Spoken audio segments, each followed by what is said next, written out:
Ce2. Thank you all for coming to the front. I love it. My name is Hope McCutcheon. I am one of your hosts today. Let me see, raise your hand if this is your first time attending CE2. Great, well, welcome. So glad to have you. Feel free to let me or any of our table hosts, ladies, know how you heard about this event so we can do more of that. But just for a little background, this event has been running for 10 years. We're in our 10th year right now. Started at the iLab over near Barracks, and we proceeded through COVID virtually, and now we're very grateful to Code-Based Co-working for allowing us to continue here. And this event is put on by a number of organizations, and every month we have 2 speakers. We have an early stage speaker, which shares about their company, and then they even ask for the audience, so an opportunity for you to help them solve a barrier to growth. So a lot of engagement and participation there. And then we have second, what we call crash and learn speaker. So a more seasoned entrepreneur that shares about their journey and really lessons they've learned the hard way. Always very interesting. And I love seeing former speakers in here coming back. We find this to be a well-loved event, so I love having you. And the organizations that come together are CBIC, Charlottesville Business Innovation Council, CIC, Community Investment Collaborative, the SVDC, Small Business Development Center. You pretty much have to have a bunch of acronyms to be a host. We are also supported by some other organizations, the Baton Institute UVA, and others that I'll mention at the end. So we can go ahead and jump in, and I want to start with introducing our early stage speaker, Revanth, Damerla, and Stride Robotics. So as I bring him up, quick backgrounds. He grew up in New Hampshire and came to Charlottesville for his wife pursuing her postdoc, and he does plan to stay, which is definitely something I asked him. He actually has a 2-month-old, and so life is busy for sure. Revanth went to MIT and he got his PhD in mechanical engineering at the University of Michigan. He started Stride Robotics in 2023 while pursuing his PhD. And at Stride, which we'll be talking about, he's building prosthetic knees that can mimic the performance of muscle. So really excited to have Revanth share. So help me welcome Revanth.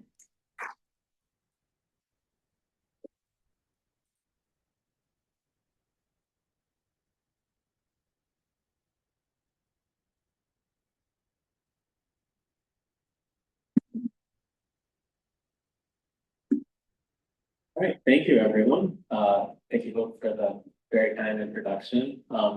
So, as Hope said, my name is Revanth Damerla, and I'm co-founder and CEO of Stride Robotics. And as we'll kind of talk about in this, my long-term vision really is to help enable able-bodied, healthy mobility for everyone, regardless of whatever injury or illness or anything that might come up. And what we're doing that with bringing in high performance robotics. And so,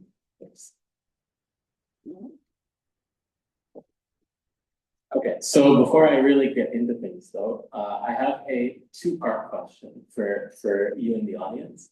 So first thing is, when is the right point for me to start fundraising past our beachhead market, which is prosthetics, and we'll kind of get into sort of where it might make sense, and I'd love to get your input. And then also any sort of war stories and any sort of like feedback and thoughts about the idea of mixing in investors who have different things that they're really excited about. So for example, investors who are really interested in the prosthetic side of what we're doing, versus investors who might be interested in the humanoid robotics aspects of what we're doing as well.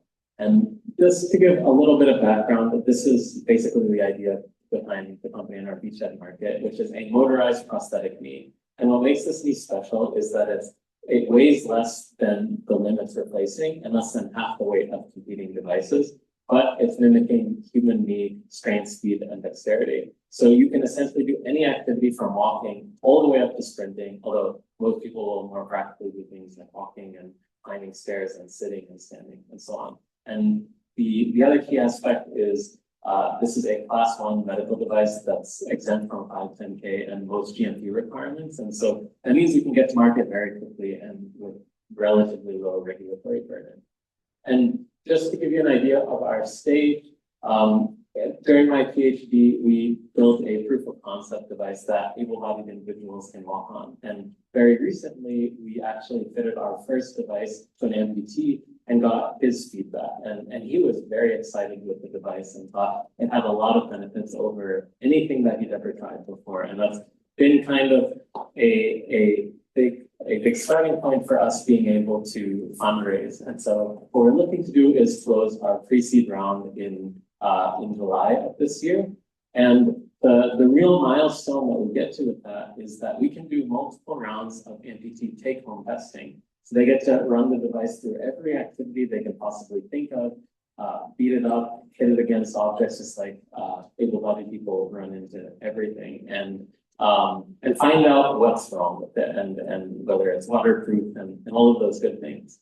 But this is also validation of this technology for other applications. It shows that it's robust and able to handle these real like human tasks and not just something that's theoretical. And from our vantage point, this is really validation also for applications like humanoid robotics. And whenever I just put humanoids there, but also think of exoskeletons where you can help people either who've had a stroke and might be paralyzed, all the way to people who have arthritis in their knee and just need a little bit of a boost. It's a similar sort of technology that's applicable to all, but I just put humanoid just for simplicity.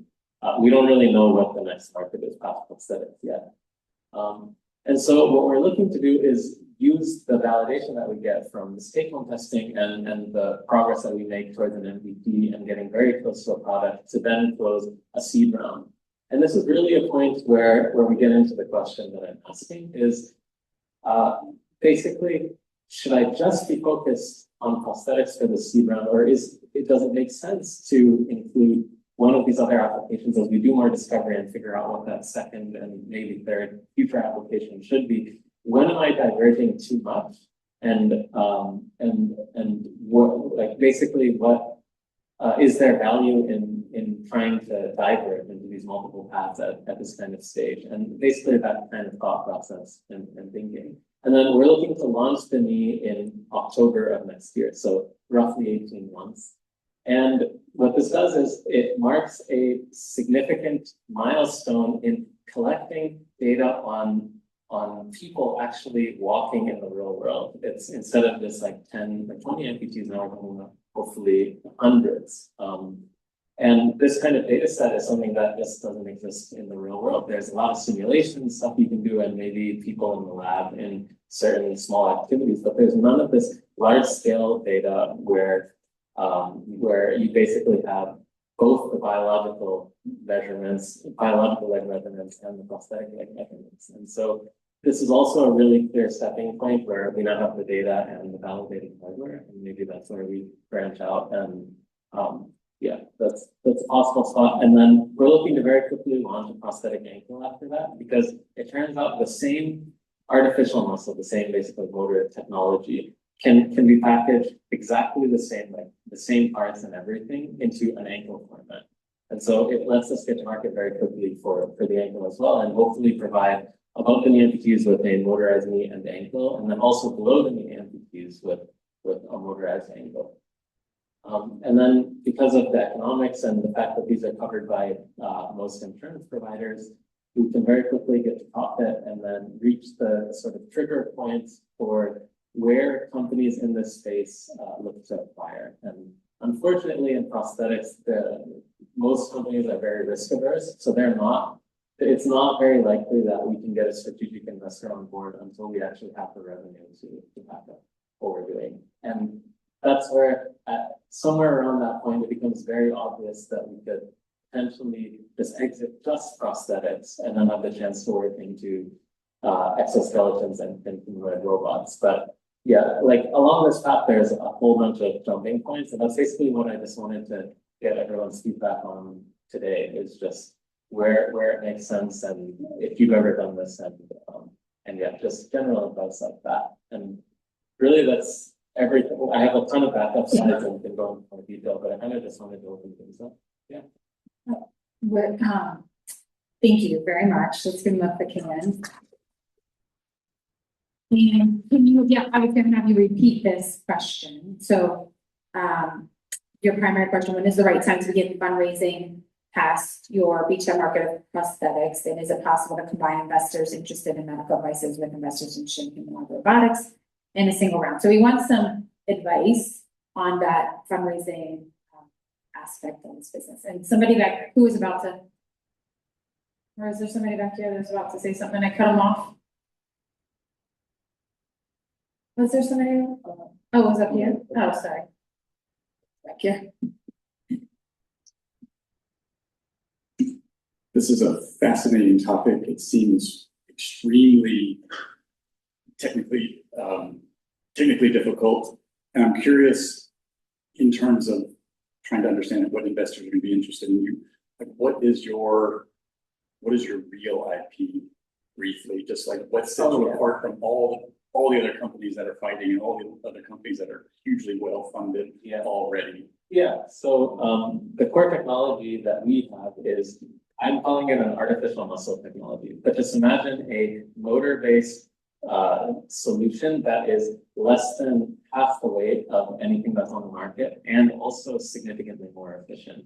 And so in prosthetics, that's significant because existing motorized prostheses are way too heavy for practical use. But in applications like humanoid robotics, it represents a much lighter body, which means you can have a much bigger battery, which means you can last a lot longer. And then it's also more capable, so you can do a lot more activities with this much smaller humanoid. And similarly, an exoskeleton is just much slimmer exoskeleton.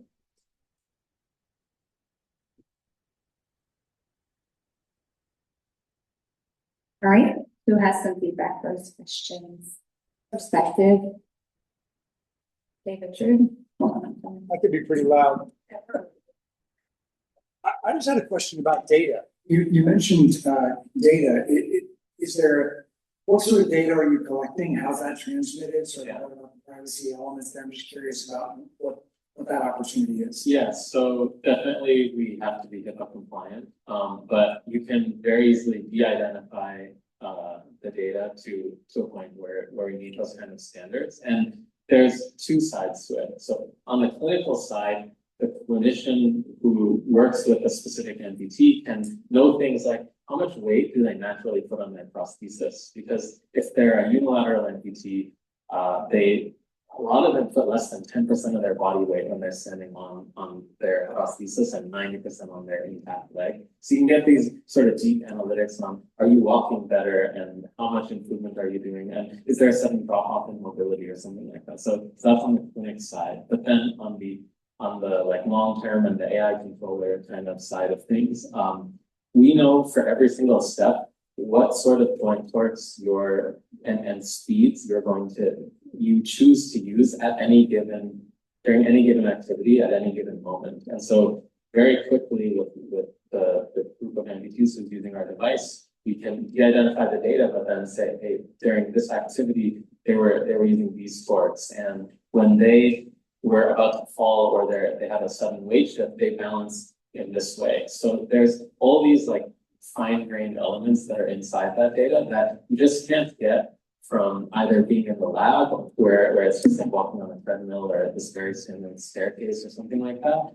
And that's what makes it special, because unless you're going to instrument, it's very easy to do upper limb data, right? You just put a camera on and a lot of companies are starting to do this, but on the lower limb side, collecting that kind of data is really challenging technically, and also just getting people to go out and do that. So the device has a data collection function, and does it transmit that data out? Via your phone. So there's a Bluetooth connection to your phone. And so that's where you get that analytics benefit to yourself, but then also we get the benefit of the de-identified data.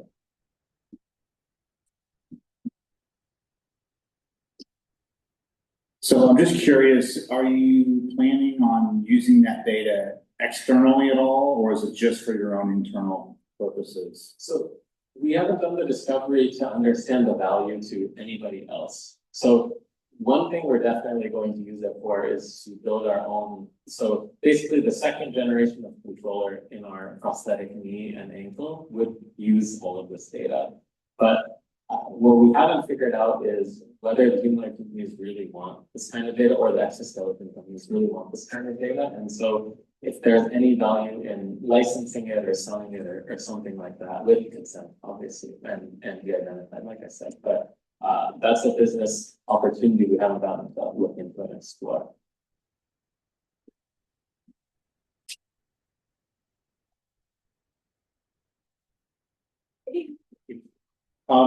I don't personally have experience fundraising, but I have experience investing, and I will tell you from my perspective as an investor, I am looking for people that have a track record and people that have a very clear, defined goal, because I want to know exactly what I'm investing in. I would be afraid to invest in this situation because you are extremely visionary, which is fantastic, and you're also a doer, it seems, which is like the best of both worlds. But I don't want you spinning off into, not focusing on the need because you're putting together, the machine from Aliens or something, which is super exciting. Though I would use that as a.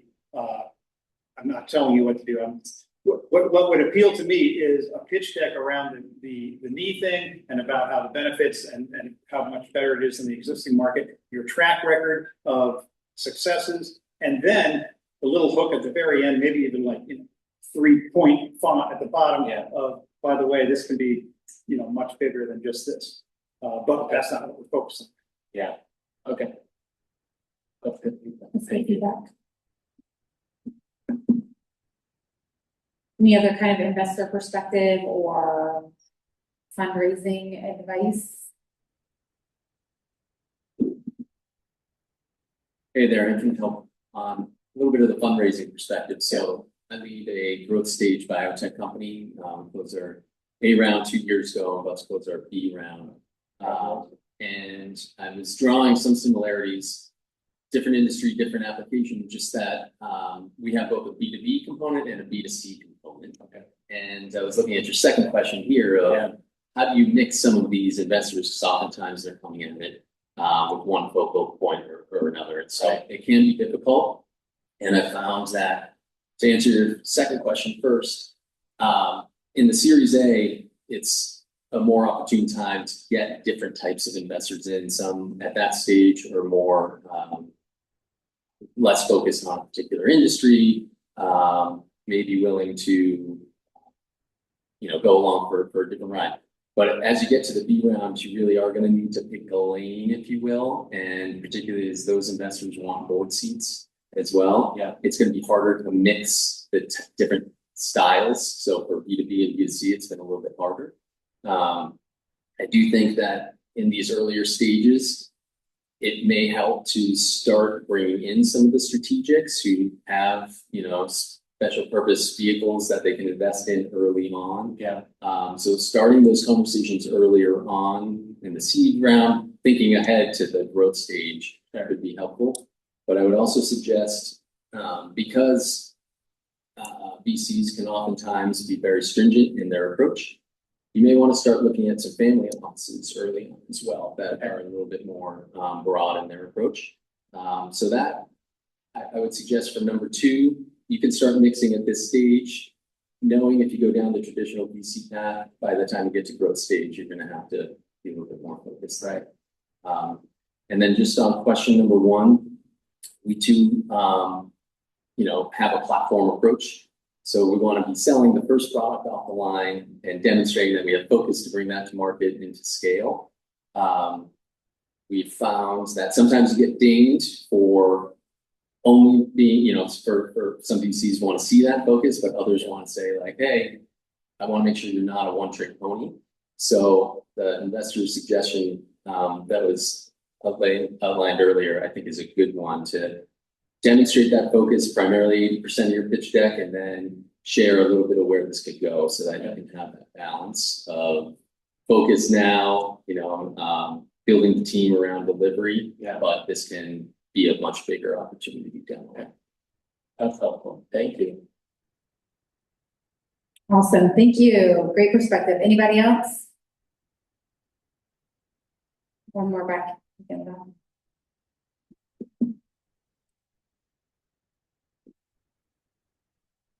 Hi, I'm Rachel Bigger. This is not directly answering your question number 2, but I'd like to note that amputations are a very different topic than the other things you've mentioned, Right. and that it can be a very sensitive topic that will require a lot of clarity on projecting courtesy for all of those who have been affected by amputation in their own families. I think that makes complete sense. It's why we have amputees in our board of advisors. It's why we talk a lot with amputees and their families. And that gets into the point of, do we even want to share the data that we collect in the first place? And honestly, I don't know the answer to that, and I haven't had the time to speak with amputees about that because it's a focus on the device side. But yeah, I think that's good advice to just reconsider and think through that further. Thank you.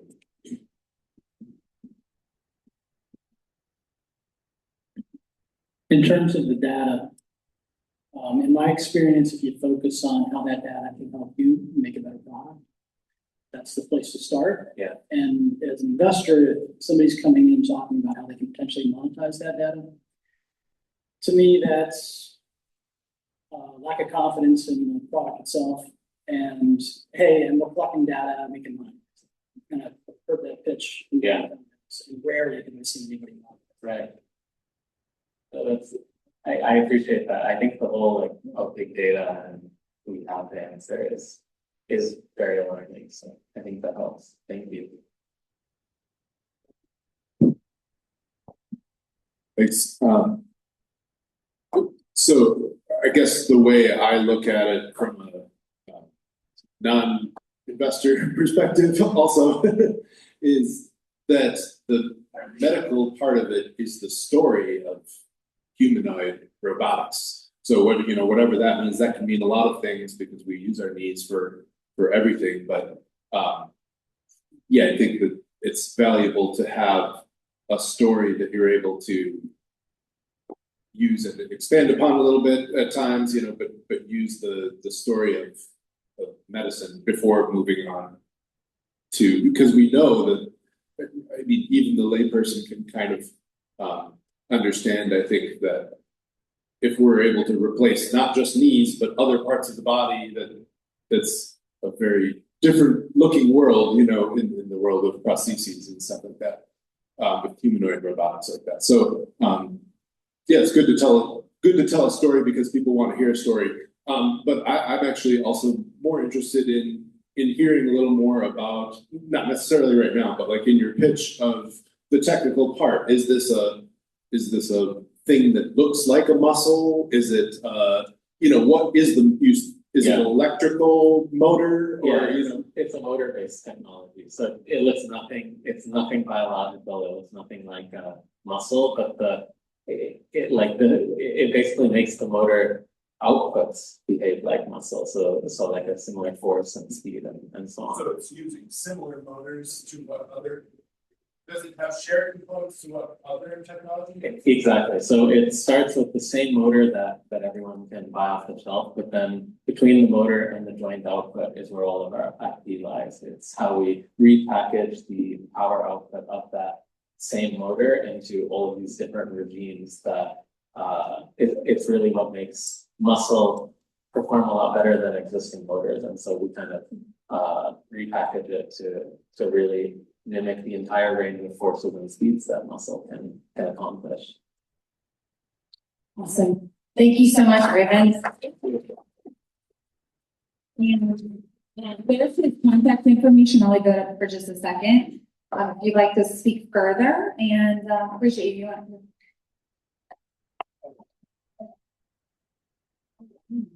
Awesome. Well, now we will transition to our Crash and Learn speaker. I'm excited to introduce Richard Averitt. A little bit about his background. He is an entrepreneur, artist, and activist whose career spans more than 30 years across technology, advertising, philanthropy, and the arts. And he started his life and grew up in Stone Mountain, Georgia, and made his way to Charlottesville because he wanted to raise his family in Nelson, along with his sister. And with a fine arts background and an instinct for building things from scratch, Richard has founded about 20 companies across hospitality, including some restaurants here on the downtown mall that you may know in the past, real estate, nonprofits, and technology. And technology is where he spent about the last 15 years. And he blends art into all of the projects that he works on. He's most recently the CEO of Starchive, which is a media asset activation platform trusted by artists like Bob Dylan, Leonard Cohen, and institutes like the Met. He is also a co-organizer and MC at TEDx Charlottesville. And fun fact is he's about to run his first ultra marathon in 2 weeks. And what qualifies Richard to speak today is his willingness to fail forward. Across decades of building, he has accumulated hard-won lessons about resilience, reinvention, and what it really takes to keep going. So he's going to share a few of those with you. So please help me welcome Richard Averitt.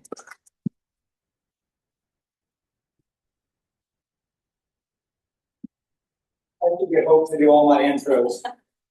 So I'm nowhere near as smart as that, but thank you all. When I first heard about this conversation, my good friend Megan had called me and said, hey, I was out having coffee with this woman, Hope, and she does this thing where she gets entrepreneurs to come in and talk about all the ways they failed. And I thought immediately she needed to get you.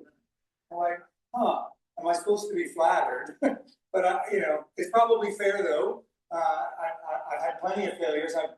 I've pretty much worked for myself since I was 20. I think my last job that I applied for was waiting tables back in college. And as Hope said, I built a lot of stuff all over the map. And I think that when I started thinking about what of that is useful to share, there were some themes that kind of harken back to my relationship with art and passion and craft and all that. And I thought I would just tell you a little bit about that through a couple of stories today. So I went to art school. I went first to the Savannah College of Art and Design, and then to the San Francisco Art Institute is where I graduated. And many people would say that might be a terrible way to begin your business career. Not entirely wrong, but there were a couple of things that you get from art school that probably MBAs don't normally get. And that's really what I thought I would talk about. And if I think about artists, I usually describe them in way oversimplified these two big camps of the people I went to school with. There were artists who had a story to tell, right? They woke up and they had a mission to communicate to the world. And they're usually the ones who build things that are important, that have legacy, that we remember if they make it. And then there are artists who are just sort of obsessed with making things, right? They're more driven by craft and that experience of going from an idea to a physical thing. And I definitely fall into that camp, which is part of the irony of this journey I'll tell you about today. I generally am not that concerned with what I'm building as I am with what does it take to build it? What are the parts? How do we muscle the resources? What talent do we need that we don't have? All of those things. Those are the things that drive me. And so if I wanted to talk to you about where that goes at the end, I'm going to sort of loop back to this. But let me walk you through one other thing that art school for me that I think was super valuable. And it was this element of critique and learning to participate in critique. So what does an art student do, right? You get an assignment, you go away, you work hard on something. Hopefully it's something that you have passion and energy and emotion about. Maybe it's about you personally, and you take it to your class, and you put it up on the wall or on an easel, and you turn around and you face your peers, and you let them rip you apart. I mean, that's just how it goes. It's like, all the things that are wrong with it, why it sucks. And you in that moment have to decide, how am I going to react to this feedback? And, it's a tough thing to do at first. And you develop a little bit of callousness, but hopefully what you also develop is some introspection and that ability to separate and look objectively at the work you did and say, yeah, I kind of did phone that one in. Like that wasn't all that great. Or, no, hell, I really believe in this and here's why, right? And that ability to separate what I did from who I am is a really powerful thing as an entrepreneur in terms of resilience. It allows you to take really hard critique and not have it be an existential crisis about who you are. So practicing that discipline for 4 years, I think set me up really well for what has become very much a lifelong purposeful pursuit, although you'll hear about the times I didn't do it, where I went looking for those blind spots and critique. I will tell people, I will bug people by telling them, hey, I want you to tell me how that could have been better. What did I miss? What are the things? Because I recognize now those are the places where I fail, right? So let's see. I'll tell you my first big failure. It was about 2 weeks before Thanksgiving in 2002. I was 32 years old. I had a 1.5-year-old at home. I was running my third restaurant called Quinn's, named after my son. It was truly the thing I was most passionate about at this point. I had some success in the first two, so now my wife and I did something that was all about the things that we loved in our travels, the foods we discovered, the cultures, the decor, the way in which service was done. Really passionate about it. And we opened it about 6 weeks before 9/11 in a neighborhood full of .com and telecom folks. And I could easily blame this failure on that, because that was certainly a macro condition that was big, but that actually wasn't the heart of the story, if I'm honest with myself.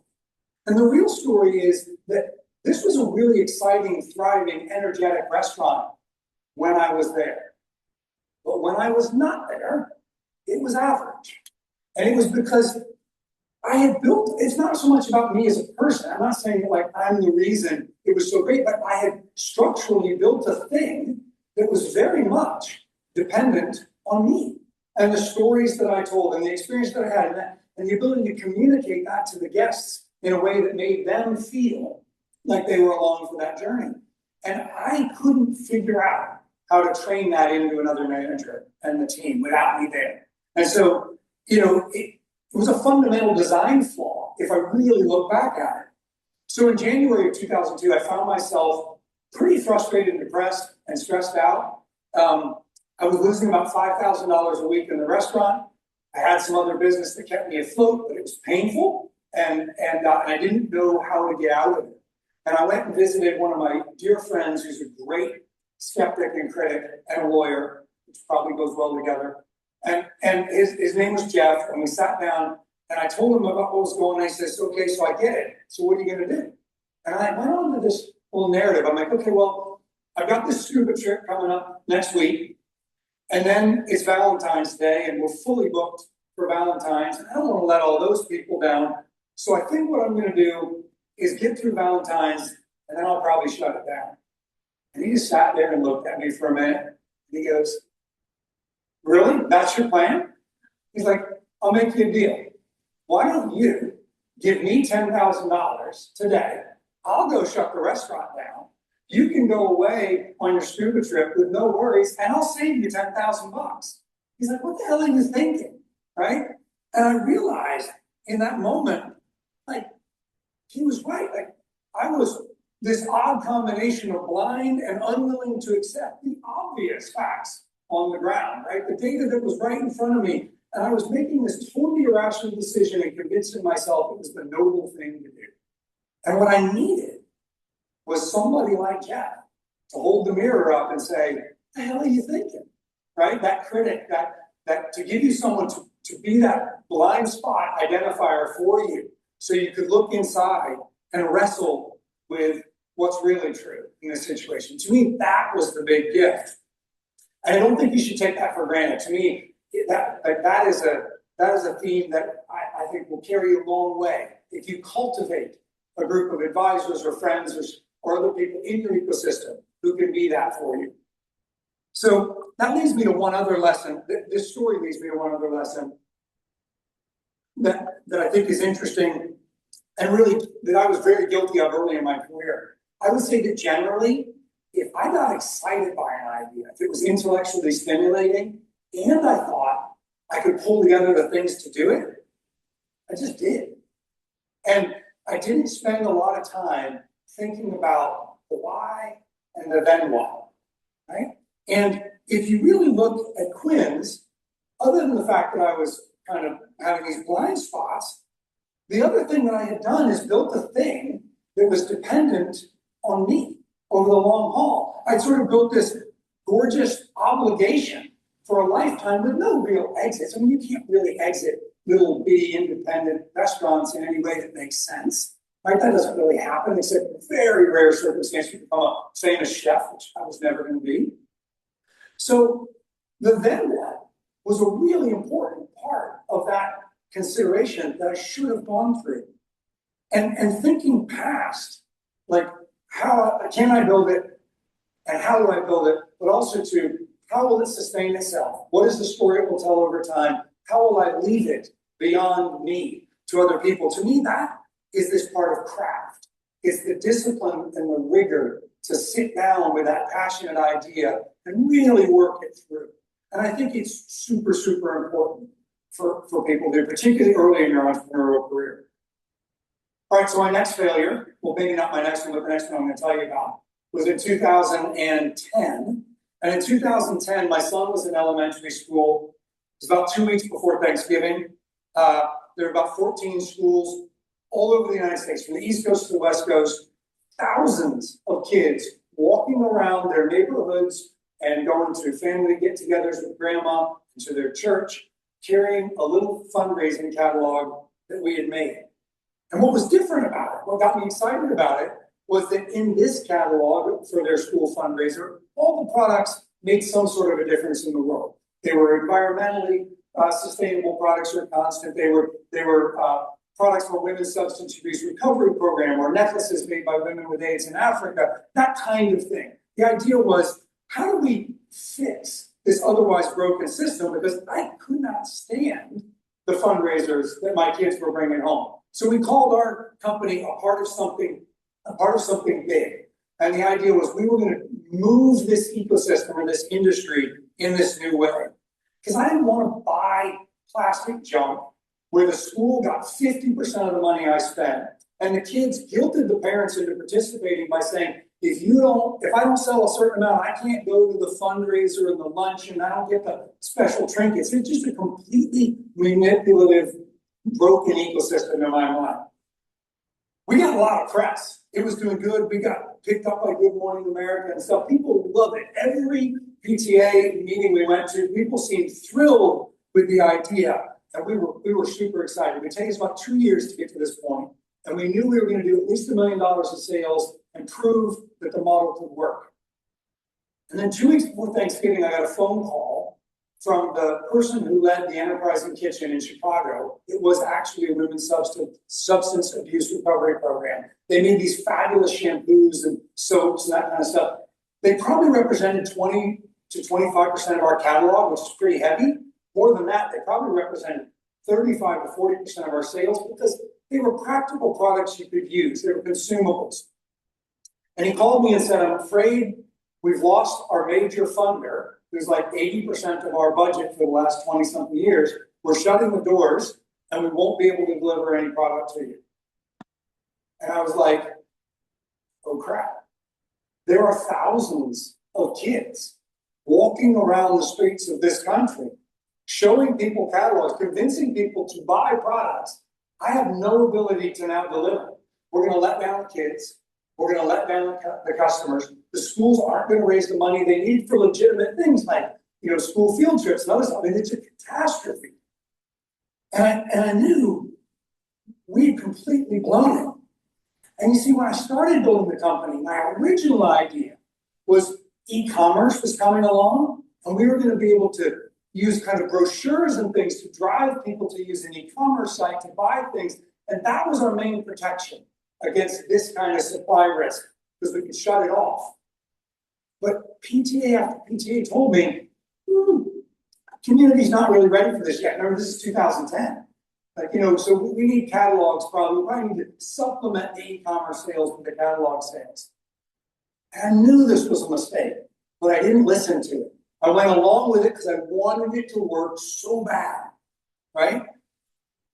And it was a complete and utter disaster. I called my bookkeeper, who's actually still working with me. She's become sort of my right hand through all these companies. I was like, we're about to face the worst 12 weeks of our business life. Because we can't stop what's happening, and we got to just do the best we can to mitigate it, deal with these kids, deal with the schools. We're letting everybody down. It's going to suck. And then we're going to shut the company down. which is what we did. But other than the, first and foremost lesson of I'm an idiot, I should have paid attention to the obvious facts on the ground. What I realized was I was ahead of that e-commerce thing. We were early, but we knew it.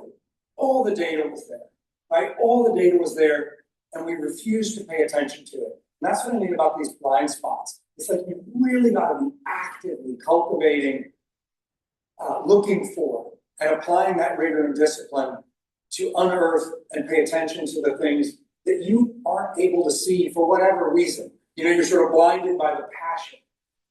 Have any of you guys read that book, Being Wrong, that Catherine Schultz wrote? Have you read that? So let me ask you a question. Raise your hand if you've ever been wrong. Always, right? So do me a favor. Tell me, what does it feel like to be wrong? What was that? Shameful? Embarrassing? Those are all those things that you just said. Those actually aren't the things of what it feels like when you're wrong. Those are the things that you feel when you realize you're wrong. The problem with being wrong is in the moment that you're wrong, it feels exactly like being right.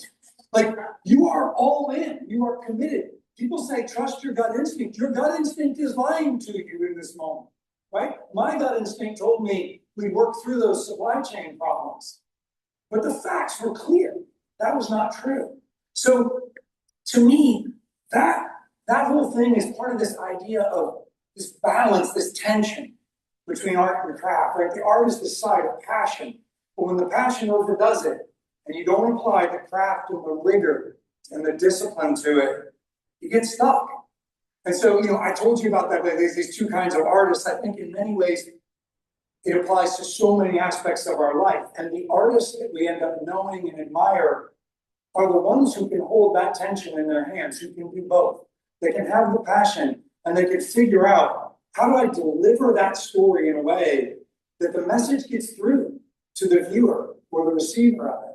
And in our businesses, we really have to do the same thing, right? We have to you have to have the passion, because no amount of craft and rigor gets your butt out of bed at 4 a.m. when everything's going wrong, right? But if you just have rigor and discipline and you're not passionate about it, you don't build anything that anybody cares that much about. And so if you don't have that all by yourself, make sure you have that in your team or in your ecosystem, that balance of skills and talents, and be honest with each other about it so that you don't get stuck in the places I got stuck early on, and you don't build something that you're not only excited about, but that you have a way to leave to the community and to the fans and to the business people beyond. That's it. Thank you.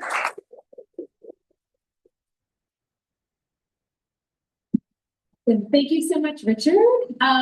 We will open it up for Q&A now. Does anyone have any questions for Richard?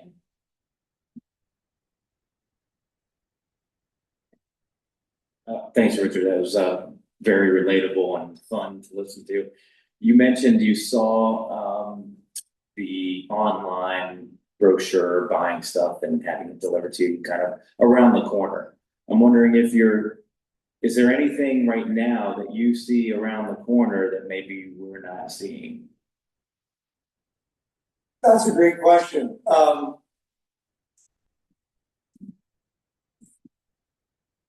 I'm spending all my time these days in the world of media and IP owners. And obviously the hot topic question probably in every business sector is AI. And there is this massive tension there, right? This opportunity that AI represents and all this fear about how it's going to ruin and exploit intellectual property and artists and rights and all those things.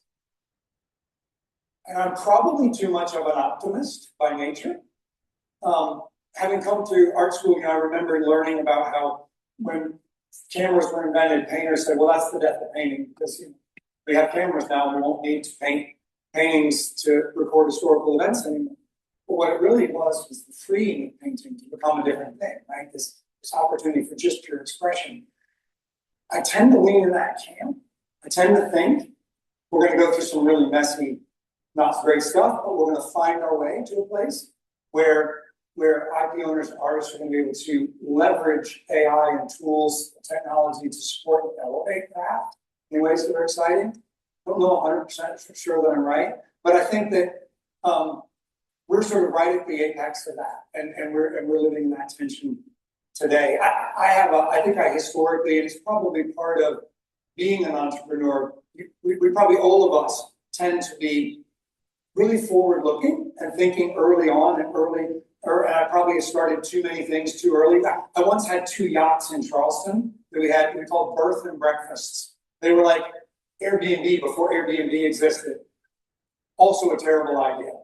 We made money for a little while, but the saltwater just eats your boat every day. It's just a terrible, terrible business. But, so I don't know. I mean, to me though, I think I'm spending all my time thinking about the intersection of AI and the human side. Like, how do we make sure we bring the humanity into the technology more in the ways that builds for the long term a sustainable net positive thing for people, as opposed to sort of an exploitative, extractive thing.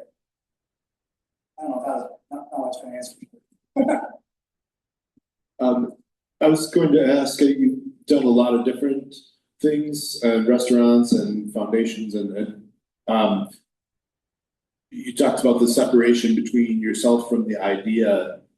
Have you always still followed, what was the hot idea in your mind, or were you finding markets first that you thought would be, I mean, people have to make a living, so you find markets that you can use, and then, because of different failures, what kept you coming back to another restaurant or what kept you coming back? Great questions. I have a bunch of smart friends who have done things like sit around and say, what company can we build that IBM has to buy? And then they did it, and they made a bunch of money. I was never that guy. Like, I am 100% driven personally by sort of intellectual curiosity and things that inspire me, right? Like, do I think I can build a thing that I think will make a difference? The big difference is, as I've gotten older, I now really focus on the questions around what will happen when I build it? How will it go? How will it live beyond me? Will it matter? Is it sustainable? All of those things, right? So that the discipline side. What kept me coming back is unbridled passion for trying to make stuff. Like during COVID, I stripped an old trailer down and turned it into a off-road thing with a rooftop tent and all this stuff. And I forced myself to build all the components myself, even though you could buy a bunch of these things off the shelf a lot easier, but because I had needed something to do the building. And so for me, that's just where my driver is. But I do very much now look carefully at what's the end game, particularly for me, right? Like I'm probably in the waning years of my business career, although I can't imagine not doing something. I'm not gonna sit on the couch or play golf all day. But I'm really thoughtful about where do I apply my skills and energy in the years that I have for the highest value, both for myself and my family. I mean, economics matter, but also like for something that I care about, that I can build that lives beyond me. Do you have somebody in your professional realm or in your personal life who is that sort of like put it on display and then they critique it and they tell you this is heading in a really bad direction? And if you do have someone like that, how long have you had someone like that? Yeah, I've got a team of those people now because I need it. I mean, that's just my nature. So depending on what it is, I still got my buddy Jeff, who is still one of my greatest critics, and I love him dearly for it. And I've got a couple of other folks who I've sort of curated around me. But I also have a very active practice, even with my clients. I get on phone calls every day, and we have this blessing of working with these remarkable, iconic kind of artists and archives. And I tell them every time we talk, look, we're gonna give you this software thing that we've done today, and we're gonna help you use it in these ways to sort of support your mission. And I want you to recognize right now that I wake up every day proud of what we built, and equally frustrated it's not better yet. Because that's the truth about particularly software, but in many of the things that we make. And so I want you to know that I'm encouraging you to come to me and say to me, well, why did you do this? That seems really stupid. Or why is this built this way? Or did you think about this, which would be so much better? Because I want that kind of input in order to build a product that works, that not just that I'm excited, but that actually works for people in the way that they need it to work. No matter how hard you try, you can't know all those things. So it's not just having a peer group, which I think is really important, particularly in the early stage or in those critical moments like I have with twins, but making it a practice with your team, with your customers, you know, having that sort of openness that says, you're not going to hurt my feelings. We're only going to get a better result if we have that level of honesty about the work that we're doing together. This is a really great story, and your trajectory has been fascinating to hear. I'm curious about how your early experiences with kind of these locked-in decisions, like your restaurant, you wanted to serve your people, you had all the infrastructure in place, or your catalog, your supplier, you had the contracts in place, but both of those things failed because of these contractual lock-ins. Now that you're much farther along, does that affect the way that you build your companies now? Are you always building in like adaptability, flexibility, trying to be a little bit more nimble, or are you now more confident in your ability to make those long-term commitments? Probably some of both. You know, I always love that saying, often wrong, but never in doubt. You know, was one of my good buddies that described me that way years ago. But, you know, I have a lot of confidence, and I have enough experience that I think I'm more discerning than I was before. But I also think, I very much believe you can't predict what the future will be, no matter how hard you try. And actually, that brings me to something that is kind of adjacent to the story I told, but is really useful, particularly for those of you early on in your careers. And it's about partnerships. Every time I've gone into a partnership, like, you know, you're excited about it, you're excited about the idea, you're excited about the relationship. But my same good buddy Jeff told me years ago, every single partnership ends someday, even if it's when one of you dies, right? So the fact is, the partnership will end at some point. So do yourself a favor, and in the very beginning, when you're really in love with each other and the idea, you're generous about what you're building, you're excited, write down and be very explicit and clear about the terms of what happens when it's time to break the partnership up. And then live by those when you get there, right? Because you'll never be as good to each other as you were in that moment. And it makes it so much better. So for me, it's those kinds of things that I think more about what does the end look like? How, knowing that I can't predict where we get, what do I need to do to make sure that I'm prepared for the inevitable unknown? When and where is the ultra marathon? Is this one of those 100-mile things? And how many of your business ideas have come to you on the trail in a moment? Are you one of those dreamers? And how do you write it down when you're mile 65? Yeah, well, so to be clear, I've done a bunch of marathons and a bunch of triathlons. I've never done a true ultra. And I did what I would describe as a mini ultra about 2 weeks ago. It was a 28-miler over at Massanutten. And it's a trail run, and run is a loose term because a lot of times it's not possible to run. You're on like jagged rocks and stuff. This one is in Grayson Highlands, North Carolina. It's about 7,500 feet of elevation gain. It's a 50-miler. I don't know that I can finish it. But I also don't know if I can't. And the 28 miles, I think, was enough for me to say, I'm going to go for it. And I've decided, and I promised my wife, I'm gonna be okay with deciding partway through, I don't have it in me, or I'm heading towards injury or whatever. The answer to the second part of the question, a huge percentage of my best ideas and business solutions have come when I'm not anywhere near a desk or a computer, but I'm on a run or a bike ride or a swim or a walk in the woods.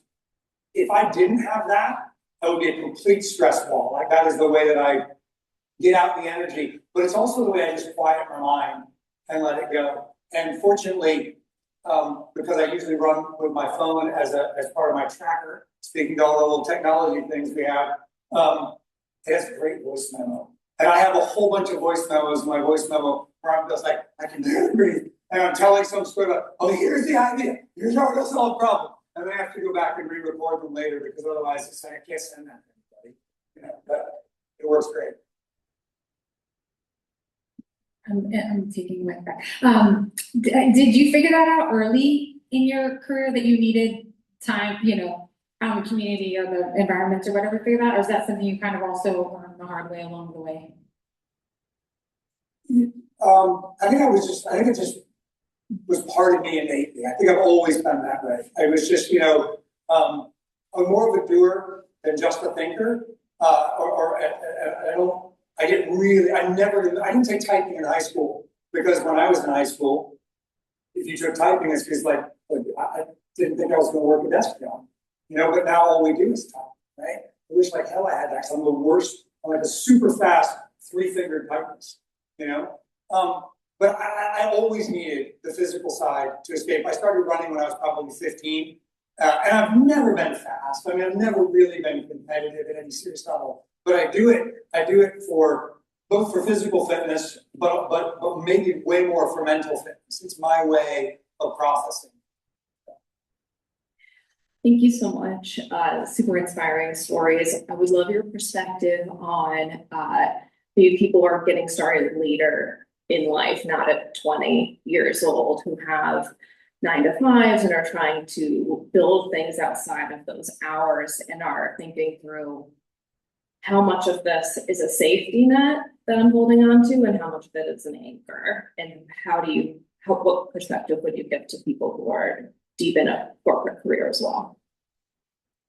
I am probably not the best person in this room to answer that question. You might want to get somebody else to answer that because I've never had a corporate job. I've literally never applied to work anywhere except when I was waiting tables as a kid. I used to joke with my kids. At this point, I think I'm fundamentally unemployable because you do all of these different things. Like, what the hell are you going to put in your resume? Nobody's going to know what to do with me. And so I sort of had to keep creating.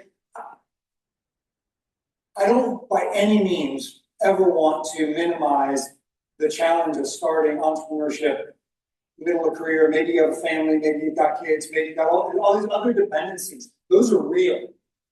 I just never lived in that spot where I had to make that jump. I was always out on the limb. So, anyone else want to answer that? Who's lived that?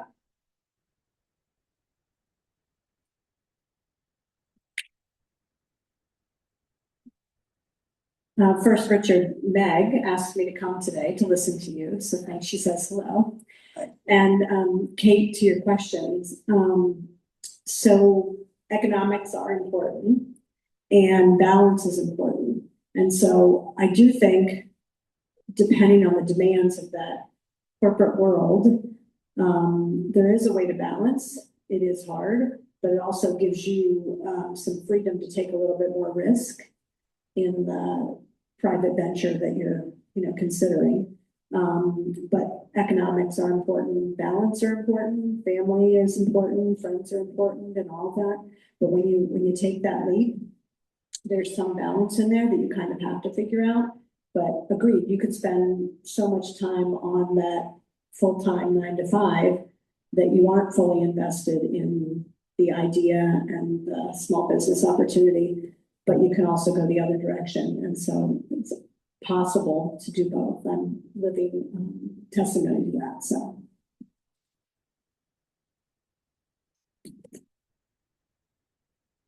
Great, any more questions for Richard? We've got time for one more.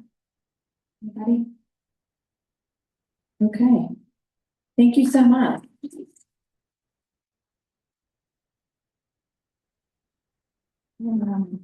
Richard's email is on the scrolling, list that I'm gonna put back up here in a second. So. It's still going, we'll see. But, let's give another round of applause for Revanth and Richard. And I don't know, I was supposed to plug in my computer. Didn't I talk about that? And I didn't do it, so I don't know if it'll come back up or not. But I'll get it back up at the end so you guys can catch up. But, that doesn't conclude. We're gonna do announcements and then we'll wrap up. So how announcements work is that you have the opportunity to share if your company is hiring or if you have an event you'd like people to know about. But first, we're gonna start with our partner organizations. So we'll start with Sarah, and she's got a mic, and I'll get my computer rolling. Hello, everyone. I'm Sarah Gibbons, Operations Coordinator for Community Investment Collaborative. We're a local nonprofit here in Charlottesville, but we also serve entrepreneurs in the surrounding counties of Charlottesville, Southern Virginia, and Orange and Culpeper. So we're expanding our service area, which is very exciting. And we support underserved entrepreneurs through education, financing, networking, and education. Did I repeat myself? Sorry. But one of the opportunities I wanted to talk to you about today in particular was financing. We do work with eligible entrepreneurs, and we can offer up to $100,000 in financing for folks who are looking to grow their business or change their business, any sort of evolution that requires financial. So you would check your qualification. Then you'd speak with a team member after you've collected your business plan, financials, and then if you're eligible, then you can apply for the financing. So if you have any questions about that, I have my cards up front, and it looks like my email is back up on the screen again. So please feel free to reach out, and I can get you connected to the financing team.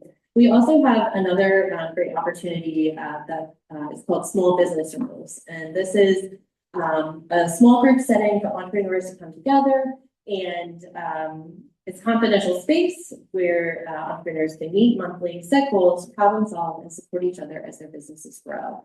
So as a lot of the discussions that we have here are getting feedback, talking with other entrepreneurs, getting inspiration, small business circles can be a great environment for that as well. So feel free to reach out, sarah@cicville.org. I can get you set up with the right resource, and I'm here to help. Thanks so much. Maeve. Good morning, everyone. I don't have a script today, so we'll see what happens. My name is Maeve Summers. I'm the Communications and Events Coordinator for the Central Virginia Small Business Development Center. And what we do is we provide free one-on-one business assistance to entrepreneurs in any industry across all stages, whether you're just in the idea phase or you've been in business for 30 years and you're ready to sell. We got a team of advisors who are happy to help you out with whatever you got questions on. And we also do events and workshops and things like that. And almost everything is free of charge. So we encourage you to take advantage of the resources that we have to offer you. The thing that I want to bring up today is we are gearing up for our Piedmont Ascent Business Conference, which is an event that we do in collaboration with the City of Charlottesville and Albemarle County Economic Development Offices. And that's going to be a day-long business conference, again, for any industry, any entrepreneur anywhere in Virginia. And that's going to be on Wednesday, June 3rd from 10 a.m. to 3 p.m. We're going to have a keynote panel about what it's like, kind of marketing efficiently on a small budget. And then we're going to have various breakout sessions that are going to cover topics about paid advertising, social media, brand and customer discovery, and then how to use AI and automation to scale your marketing. This year, we do have a focus on marketing and sales, which is something that we get a lot of requests about, and we think that all small businesses can use some help with. And then we're going to have our Piedmont pitch competition. to conclude that event. So with the price of your ticket, which if you buy before May 1st is gonna be $20, you get access to all that knowledge as well as the pitch competition. So there is a sheet up on the check-in table that has more information, or you can learn more. It also has a QR code to register. And then information will also be sent through our newsletter if you're subscribed to that, as well as social media. Our social media, you can find us Central VA SBDC. So we really encourage you to come out to that event. We think it's going to be a lot of fun, and we think it's going to be really helpful to a lot of people. So I hope to see a lot of you there. And if you have questions, you can, my email's up there, send me a message. I'd love to help you out and get your questions answered. Thanks, guys. Thank you, May. All right, and then I'll speak on behalf of CBIC. So I'm on the board, CBIC Shelton Business Innovation Council. Our CBIC annual gala is coming up in May 28th, Thursday, whatever that Thursday is. And it is actually here at the Code building. So this is our first time being in this particular venue. And tickets are on sale now, and they do go up April 28th. So go ahead and grab them now. And, but regardless of when you get your ticket, it's a lot of fun. I've been going for like 8 years or so, and it's a very fun event where we recognize award recipients across various categories, from Student Entrepreneur of the Year to Business of the Year, Innovator of the Year, etc. And there's a segment of that gala called Innovators Row, where early stage startup companies have the opportunity to have a table or a booth and share about the company. So there's still 3 spots left for Innovators Row. So you can also apply for that online, and encourage you to do that or spread the word. And there are still, I think, 3 categories where we are looking for sponsorship. I know my company, which I have a recruiting company, sponsors Employer of the Year, and it's a great opportunity to have just vision exposure for your company, etc. So, and then CBIC has 2 recurring events monthly. This is one of them. So this is always the 3rd Tuesday of every month. And at this time, and then the Innovation Mixer is at the Omni in that open space in the Omni, which is the 2nd Tuesday of every month from 5 to 7 p.m. So make sure your calendars are marked with those. And now we'll open up the floor for you. If your company is hiring, or if you have an event like what we've shared that you'd like the room to know about, you have the opportunity to share. Go ahead. I'll give you a mic or recording. I mean, you can just project. I'll repeat it. So want to invite everyone to tomorrow, to the first Town Festival starting tomorrow. Is the crowd-funded pitch night, and I'll be giving my pitch.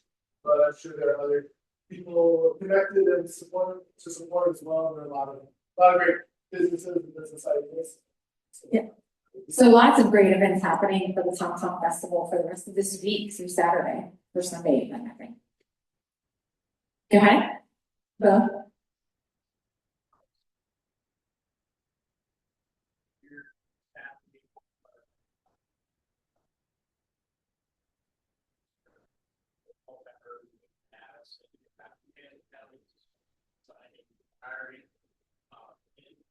Summer, so we're looking for something like this for job entails advising small businesses on a variety of subjects. Really, it's a triage job. Client statements or counsel with a number of different things. Business entities have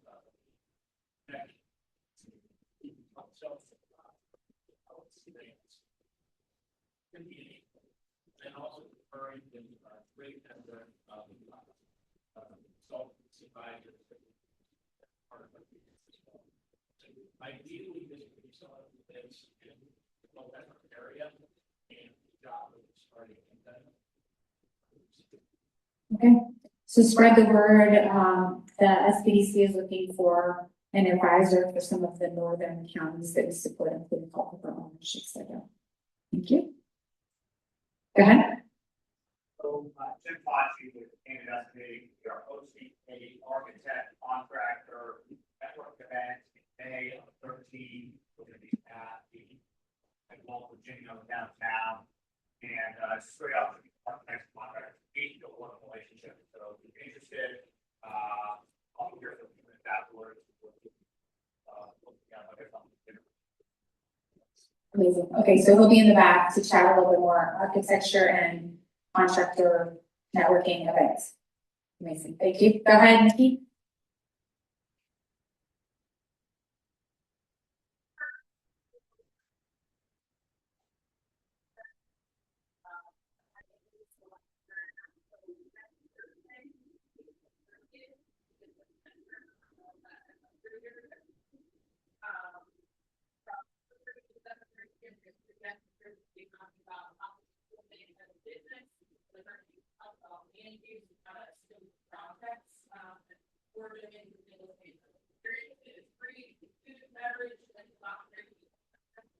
So real estate investor in educational session.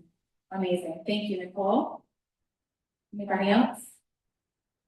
Hiring or events? Awesome. All right. Well, we will be back here the third Tuesday of May. So very excited to have you back. Bring your friends. And with that, I want to thank our partners actually. So I want to thank the organizations that you just heard from, in addition to, you know, my slide won't change, but maybe that's the last one. There we go. In addition to the Bad Institute of UVA and Design Clarity and DJG Communications, which is Darcy right here. So Darcy, we really appreciated, has helped coach prep, be a sounding board, an audience proxy for our speakers, and has, you know, they do a phenomenal job. And I appreciate Darcy for his volunteerism to help them as well. I think they appreciate it as well. And of course, code-based co-working, we very much appreciate the utilization of this space. And as a matter of fact, if you would like a tour, we can get someone to give you a tour of the co-working space specifically. You can kind of tap me or somebody, you know, there in the back, and I'll grab someone to give you a tour if you would like to do that. So with that, you guys have a wonderful rest of your day and take advantage of the Tom Tom Festival, and we'll see you back here in a month. Take care.